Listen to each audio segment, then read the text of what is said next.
Hey there, guys. It's your good friend Countess, and I hope this video finds you well wherever you are out there in the world.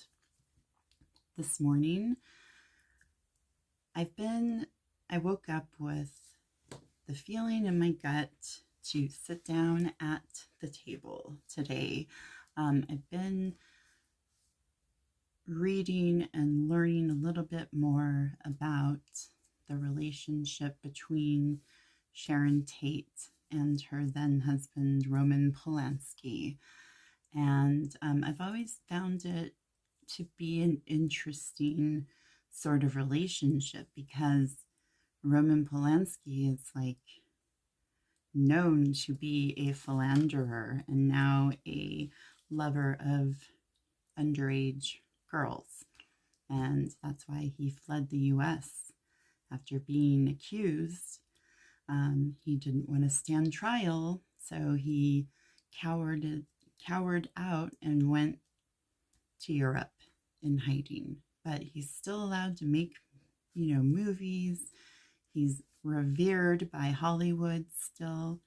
It's because they're all in their own little coven of secrets and debauchery, right? They're all connected. And ever since I saw the Valley of the Dolls movie, it's one of my favorites. It's a cult classic. I fell in love with Sharon Tate. Not so much for her acting because she wasn't the greatest actress, but she had this sort of warmth to her that made me really I was gravitated to her and fascinated with her beauty and with her presence on the screen.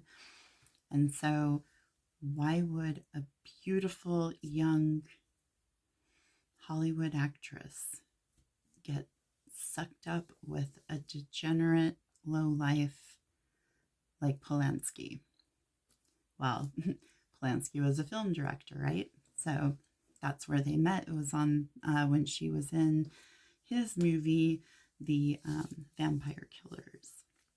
So I found this article in the Daily Mail, and I'm also going to attach, before we get to the table, a little 1-minute clip of relevance to all of this. So first we'll go through this article. It's from the Daily Mail, and it is how Roman Polanski forced wife Sharon Tate to have threesomes and make home sex videos for his friends, but refused to sleep with her once she got pregnant and he wanted her to get an abortion. So, Sharon Tate had a fatal attraction to dominant men, none more so than famed film director Roman Polanski. Polanski had the professional and personal power Sharon craved, and thus she was drawn into a world of frequent humiliations, subjected to his sexual proclivities that included drugs, affairs, orgies, and home sex videos that he shared with friends. Polanski ruled Sharon's entire life, from the time she met him until her violent death at the hands of Charles Manson's Gang of Evil, writes author Ed Sanders in his provocative, well-researched book, Sharon Tate, A Life. Tate's father, Paul, was an army captain who was frequently absent. To occupy herself, her mother Doris entered her beautiful little daughter in beauty contests. Validation from beauty pageants and recognition of her looks, combined with strong direction from men, became an imperative for the tragic actress. When she was crowned Miss Tiny Tot of Dallas in the summer of 1943, at 6 months old, it marked the beginning of what became a lifelong pursuit: to be in front of the camera. She won global beauty contests in Europe and then back in the US, with the frequently changing residence of an army child. But life was not all crowns and pretty clothes. The author reveals that Sharon was R-worded when she was 17 while on a date with a soldier in Italy. It was a secret she kept and only later confided to Polanski. He said that it hadn't left her emotionally scarred. Bullshit. Commercials followed and she caught the bug. She wanted to be an actress, a star, the new Marilyn of American cinema. Introduced to a hotshot producer, Martin Ranshoff, in 1963, she signed a 7-year contract at the age of 20, and she was earning $750 a month, but she desperately needed acting lessons to further her career. Rasenhoff sent her to New York, to the famed Lee Strasberg Actors Studio, but Sharon didn't connect with Strasberg's technique. She did connect with French actor Philippe Fourquet.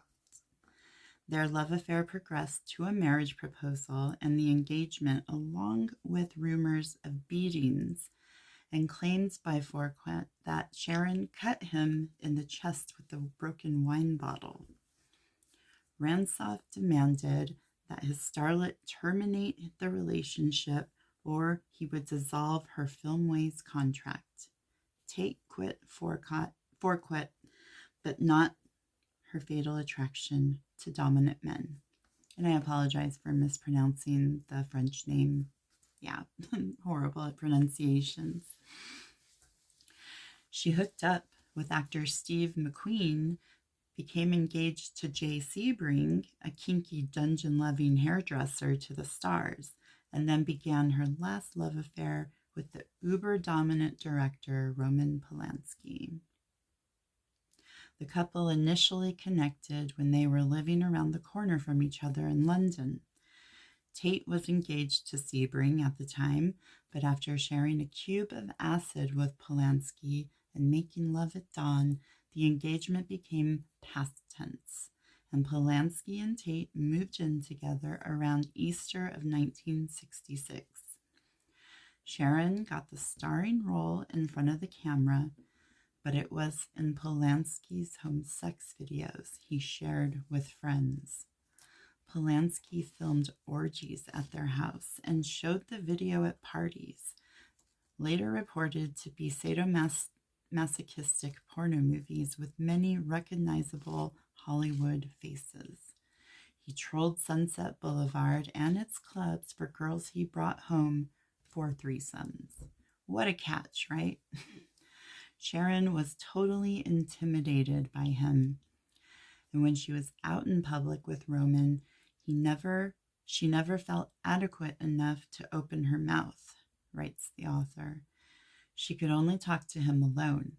Her problem was that she had always been beautiful, and people were forever losing themselves in fantasy over her, electing her a beauty queen, imagining her as a wife, dreaming of a caress.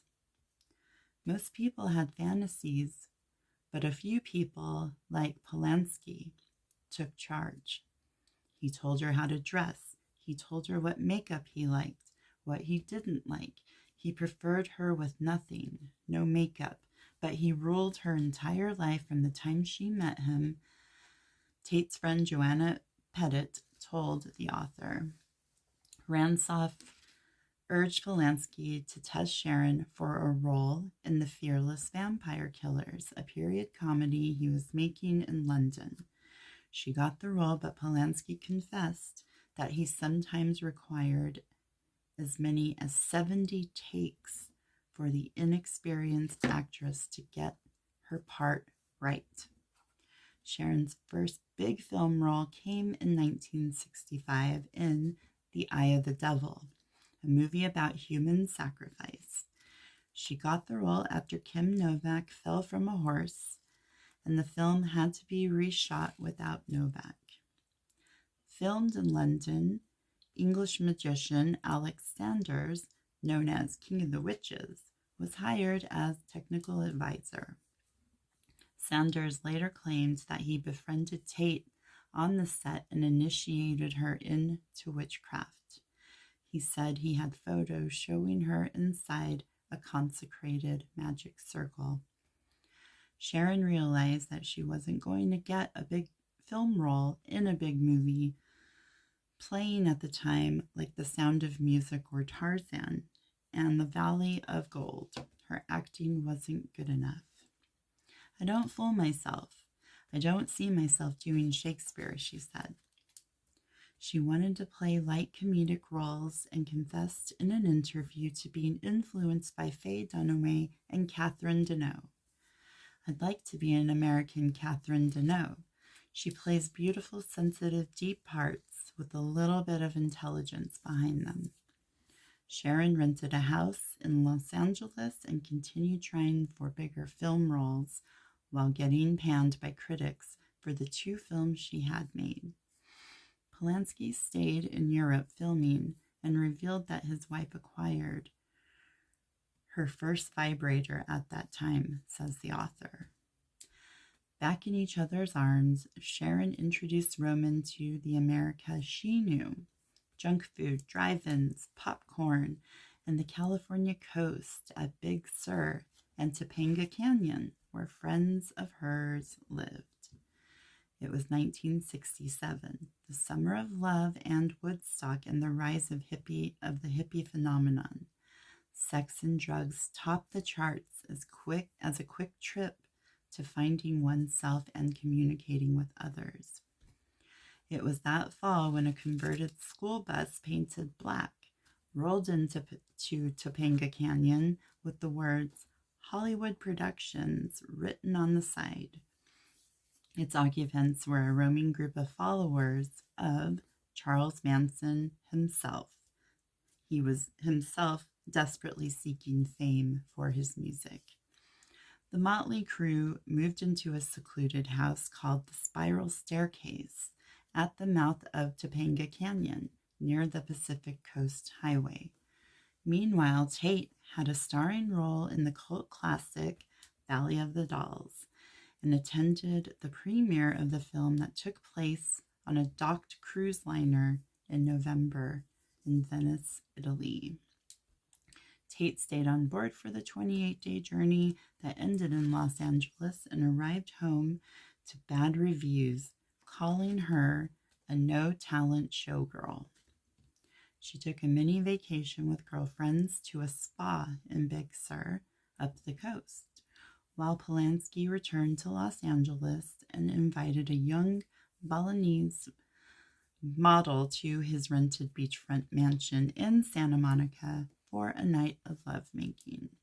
And that's the end of the article. So basically, Roman Polanski treated her like shit. And there's, talk that he did not want the baby. That's even been, conspiracy theories have been concocted about him, ordering the murder because of the baby. But I don't believe that. We're going to listen to a clip real quick from Pastor John Todd, who was actually formerly known as John Todd Collins. He's part of one of the 13 Illuminati bloodline families. I'm sure a lot of you out there are familiar with him and who he is. I'm going to attach this clip to what he says about Sharon Tate. And that is the basis of the tarot reading today, guys. I want to know if Sharon was murdered as a sacrifice of sorts, a sacrifice to the processed church, which Manson was a disciple of. I want to know if Sharon was involved in witchcraft. I want to know if these are real. Alex Sanders and even his then wife Maxine Sanders both attested to the fact that they initiated Sharon into the craft. So Um, it's said that she was very interested at first, but then sort of realized that it's not what she wanted, for her baby. Take a listen to what Mr. Todd has to say about Sharon Tate. One other theory is that she overheard something she shouldn't have regarding the assassin of Robert Kennedy, Sirhan. That's also been a rumor as to why she died, why she was so viciously murdered. If Sharon was a sacrifice, or was she involved with this sort of Hollywood cabal, having orgies and perhaps rituals at their houses. Maybe she decided that she wasn't down with it anymore. I don't know. So let's take a look at it. Let's listen to this quick clip from Mr. Todd, and then I will see you guys on the other side. Take care. Bye. The question is, what about Charles Manson? Was he demon possessed? Also about the book and everything. All right. Manson belonged to, I had to belong to many brotherhoods, okay?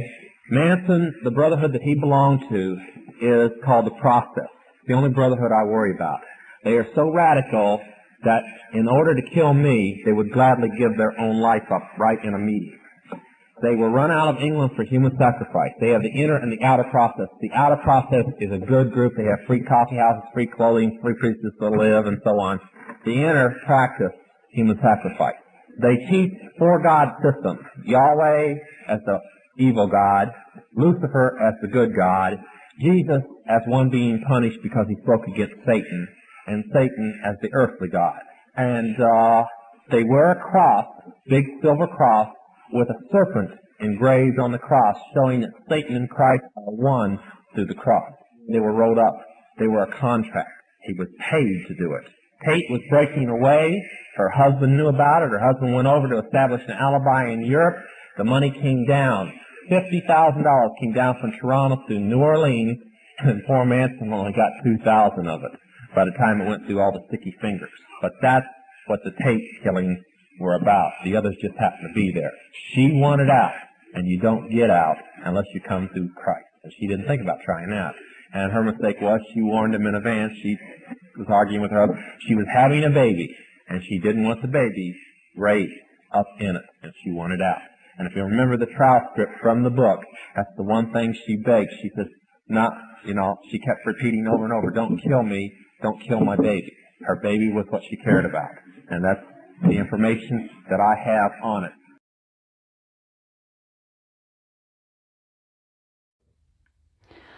All right, guys, welcome back to the table. As always, welcome one and all. Okay, so I'm just like that clip just said from Mr. John Todd.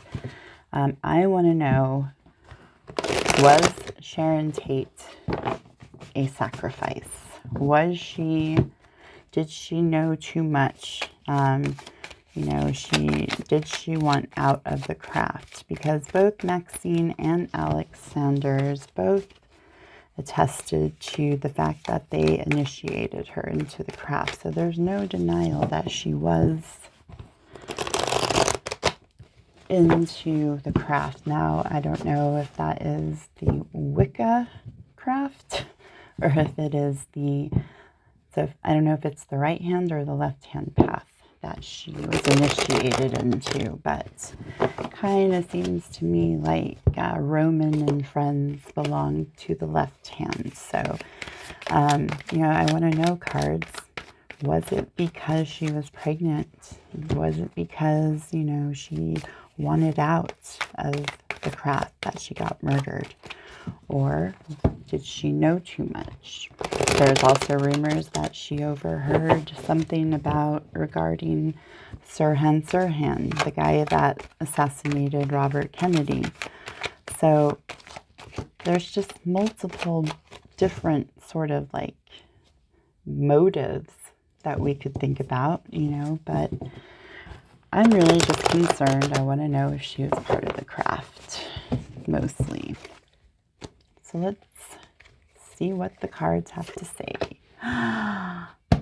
The Magician. Holy crap. The Queen of Swords reversed again. The Hermit reversed.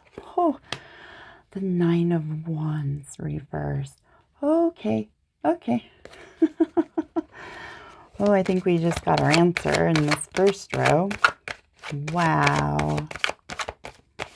Okay.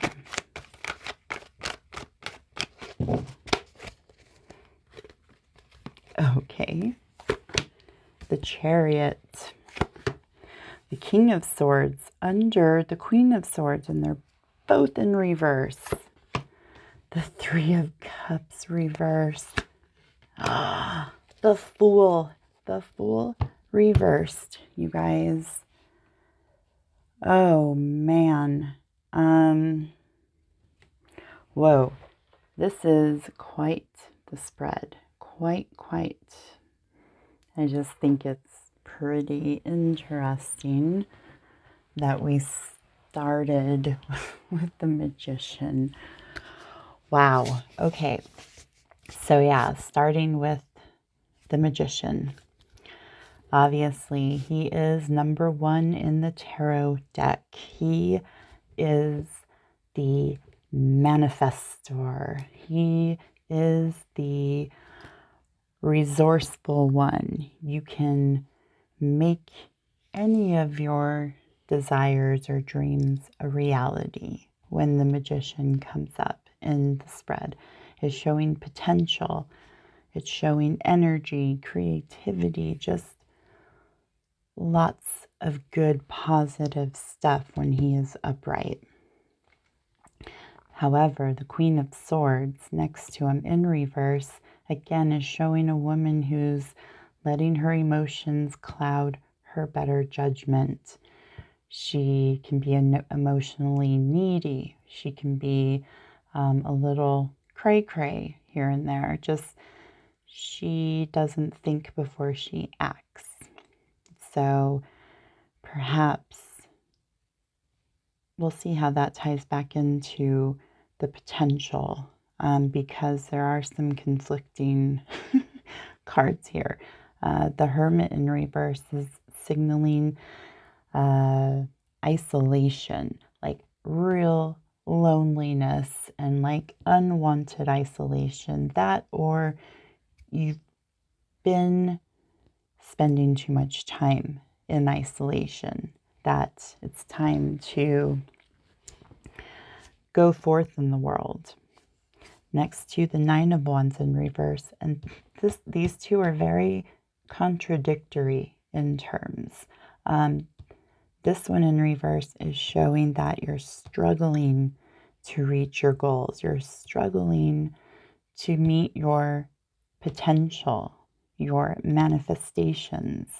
You're really having a hard time. It's just like setback after setback happening where this card is concerned. So that's interesting. Coming down to the Chariot, obviously the Chariot represents willpower. It represents determination, victory. The Magician is above it. So I have to put that together as, yes. But whose willpower? I'm thinking it is the King of Swords in reverse. I think he has victory over the Queen of Swords in reverse.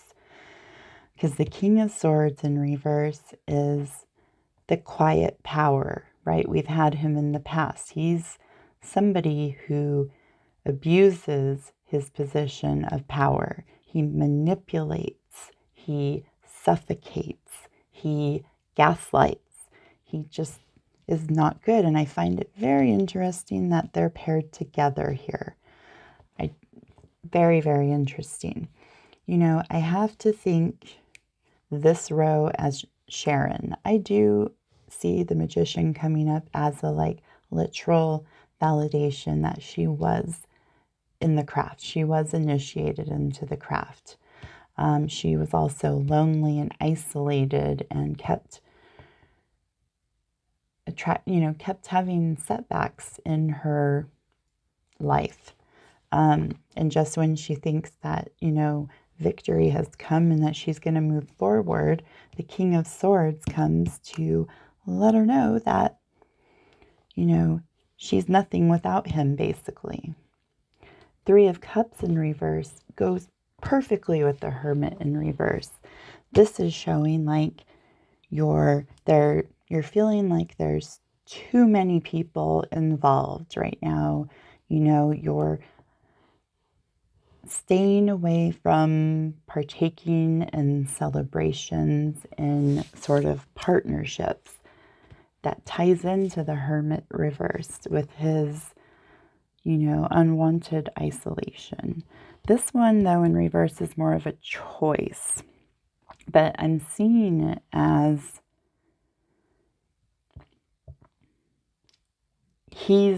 the King of Swords is enforcing this because the Fool is right next to him. The Fool in reverse is showing somebody who is so naive. They're naive to their own detriment. They are being taken advantage of. They are being manipulated. They are being steered in the wrong direction. Setback, right? So, wow. Okay, so yes, from this, I do see Sharon was initiated into the craft. I don't think that is a stretch at all. And she was under this King of Swords' thumb. She had so much potential at the beginning, but just was facing setbacks and just being manipulated and taken advantage of, and was isolated from, those she loved or even the things that she loved. Oh, wow. Okay, so the cards just basically confirmed that article that I just read. The King of Wands, another king. Okay, the Six of Coins, again, being taken for a ride. The Five of Wands. Oh, goodness. This ain't good. This is not good. I mean, this isn't telling me if she was a sacrifice or anything yet. Like, I haven't gotten any of those kinds of cards, but their relationship was just something else. Strength reverse. Yes. Wow, right above the Chariot. Again, conflicting cards. There's the Ten of Wands. The Hierophant. Wow. Okay, so there was an institution of some sort behind all of this. Some sort of establishment. So the King of Wands, again, this is a representation of a mature man who is motivated, determined, who has his shit together, and who is making things happen for himself, and, just the creative spirit.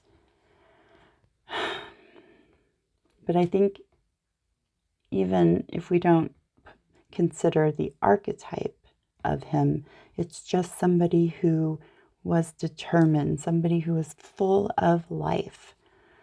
Six of Coins reversed, getting taken advantage of.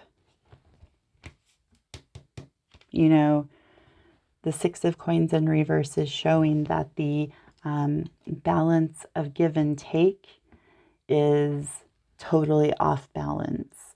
You're giving too much and they're taking without reciprocating.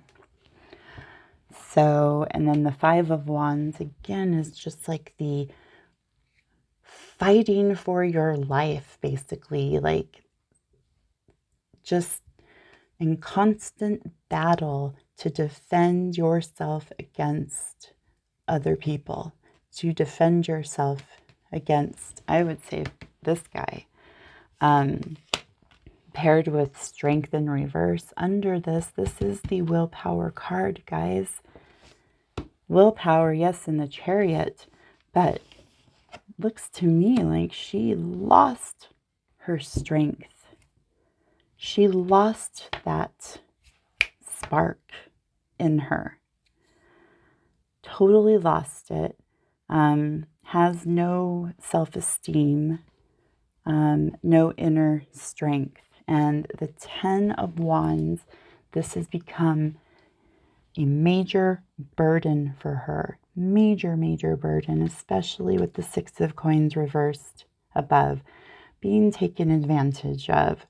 Just, she carried so much on her shoulders. Wow. Having to follow the rules. She had to stay, it was a constant battle that she had to follow his rules. She had to bow down to him. He made her never question his authority. So, as far as her murder goes, I do see a sort of,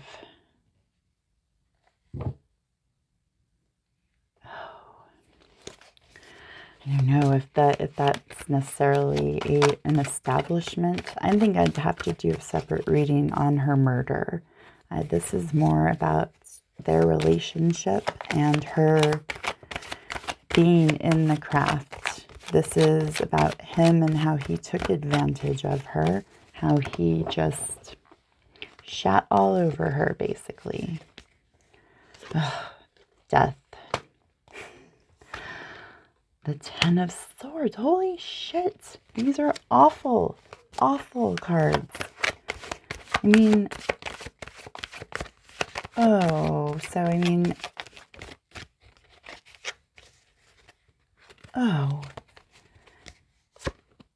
the 8 of, oh my gosh. And then the Ace of Coins reversed. Oh man, guys. Okay, so now I spoke too soon earlier, now I'm seeing her death was like an ordered hit. The Hierophant is what validates that for me. And then the literal death, right? We have the figurative and the literal. The figurative magician, the literal magician, right? The figurative death, where it's transformation and rebirth for something new, versus the literal death. Because paired with the 10 of Swords, this is like one of the worst cards. The 10 of Swords and the 10 of Wands, and they're both in the spread, you guys. The 10 of Swords, again, is just, you got knives coming in all directions. You're being trampled on, stabbed in the back. It's torture. It is pain and suffering. It is misery, basically. Misery.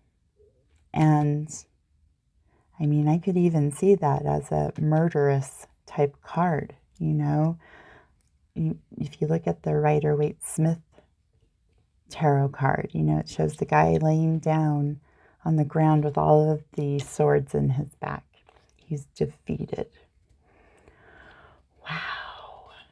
And then the 8 of Swords, again, she was trapped, you guys. She felt trapped in this situation. She did want out. She wanted out. This is a validation. She wanted out because it was like torturing her physically and mentally.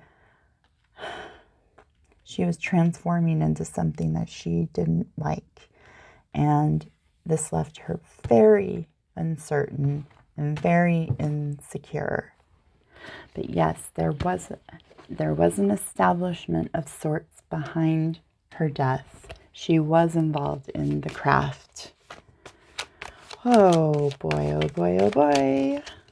Oh, and if you guys see anything differently in these cards, as always, leave it in the comments and let me know what you guys see, because poor Sharon. The Seven of Swords, the Secrets card. Oh, Lord. So even in reverse, the Seven of Swords is not a good card. It is showing somebody's being taken advantage of. Their, naivety is being preyed upon. They're being lied to. There is deceit amongst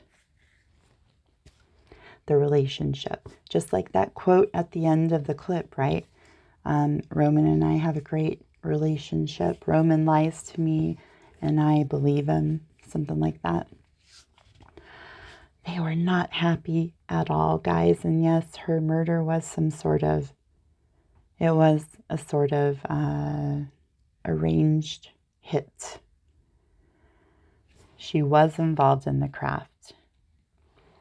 He just wrecked her. He had her under his thumb.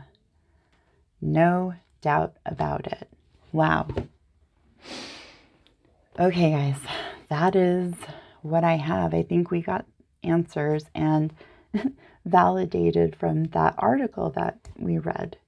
And even the clip that John Todd talked about, her being some sort of sacrifice, because it was ordered by somebody. She was taken advantage of. She was killed in a horrific fashion.